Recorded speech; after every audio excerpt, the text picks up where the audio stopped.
দলত্যাগ বিরোধী আইনে আজকে কলকাতা হাইকোর্ট কি নির্দেশ দিল?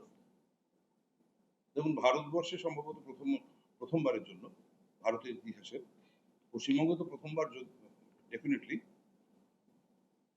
দলত্যাগ করার জন্য সংবিধানের 10th শিডিউলের ওপর ভিত্তি করে এই প্রথম কোনো আদালত কোনো বিধায়ককে বহিষ্কার করে। এই মামলা অনেক লম্বা যুদ্ধ চলেছে এই মামলা নিয়ে।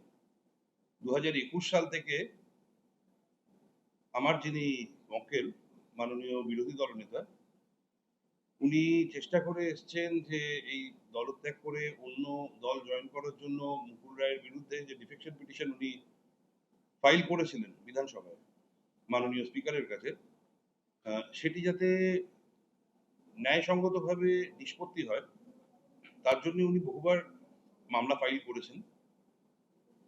ইনফ্যাক্ট তার আগে মুকুল রায় বিজেপি ছেড়ে তৃণমূল কংগ্রেস জয়েন করার পরেও তাকে পাবলিক অ্যাকাউন্টস কমিটির চেয়ারম্যান হিসেবে নিয়োগ করা হয়। সেই নিয়োগকে নিয়েও মামলা করা হয়েছিল। মাননীয় কলকাতা উচ্চ ন্যায়ালয় বহুবার মাননীয় স্পিকারকে সুযোগ দিয়েছেন।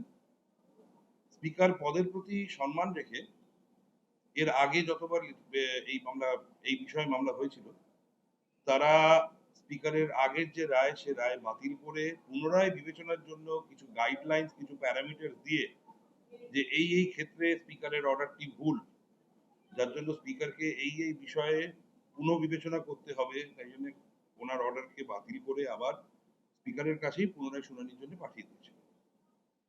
তার থেকে তো বিধানসভার তরফ থেকেও সুপ্রিম কোর্টের দ্বারস্থ হওয়া হয় সেই অর্ডারকে চ্যালেঞ্জ করে। তারপরে সুপ্রিম কোর্ট সেই অর্ডারে ইন্টারফেয়ার করেন না। ইনফ্যাক্ট অনারেবল সুপ্রিম কোর্টেরই অর্ডার অনুযায়ী এই পাবলিক অ্যাকাউন্টস কমিটির চেয়ারম্যানে মুকুল রায়কে অ্যাপয়েন্ট করা এবং মুকুল রায়ের ডিফেকশন পিটিশন, যেটি দুবার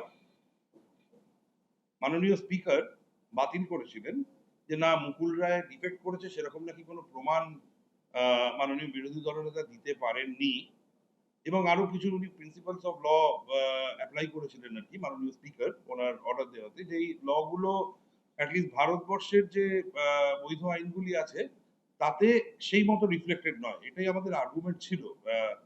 তো আমরা সেই রায়কে চ্যালেঞ্জ করে আবার আমরা কলকাতা হাইকোর্টের দ্বারস্থ হই। বহুদিন এই মামলাগুলি শুনানি হয়েছে, হয়ে আজকে ফাইনালি জাজমেন্টের জন্য ছিল। অনারেবল জাস্টিস দেবাংশু বসাক এবং অনারেবল জাস্টিস মোহাম্মদ শাব্বার রশিদি, ওনাদের ডিভিশন বেঞ্চের কাছে আজকে জাজমেন্ট দিয়েছেন ওনারা, মাননীয় বিচারপতিরা।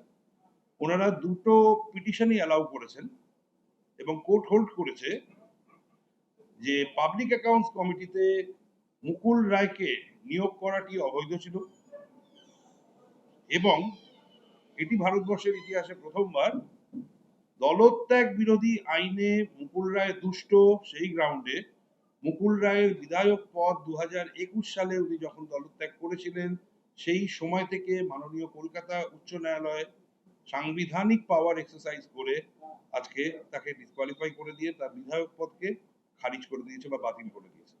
তো এটি ইতিহাসে প্রথমবার মাননীয় বিরোধী দলনেতা, আমার যিনি মক্কেল, যিনি এই মামলাটি করেছিলেন, তার যা বক্তব্য শুরু থেকে ছিল সেই বক্তব্যগুলি আজকে আদালত অ্যাপ্রুভ করলেন বা এই জাজমেন্টটি দিয়ে আর কি।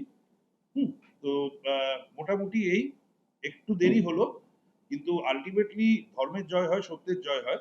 এবং দেখুন, কনস্টিটিউশনে তো 10th শিডিউলটাও তো করা হয়েছে তাই জন্যই যে এই দলত্যাগ বিরোধী এই যে কার্যবিধি আর কি, মানে দলত্যাগ বিরোধী ডিফেকশনকে বলা হয় হচ্ছে একটা গ্রেটেস্ট ইভেল, ডিফেকশনকে বলা হয় হচ্ছে ডেমোক্রেসির ওপরে একটা ফ্রড।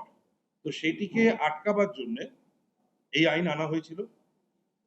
আদালত এর আগে অন্য কোনো ক্ষেত্রে ইন্টারফেয়ার করেনি, কারণ সেখানে আপনার সবসময় অ্যাটলিস্ট অন্তত ওখানে মামলা করলে হয়তো মানে তাদের অন্যান্য অ্যাসেম্বলিতে যে স্পিকাররা আছেন আর কি, তাদের কাছে মামলাগুলি হয়তো মুভমেন্ট হতো। কিন্তু এখানে এমনভাবে বারবার কলকাতা উচ্চ ন্যায়ালয়ের রিকোয়েস্ট থাকা সত্ত্বেও এমনভাবে বিচারের প্রতিফলন হয়েছে এই অর্ডারগুলিতে, যেগুলোকে আমরা চ্যালেঞ্জ করেছিলাম। তাতে আজকে বাধ্য হই ইতিহাসে প্রথমবারের জন্য এরকম জাজমেন্ট সাংবিধানিক কোর্ট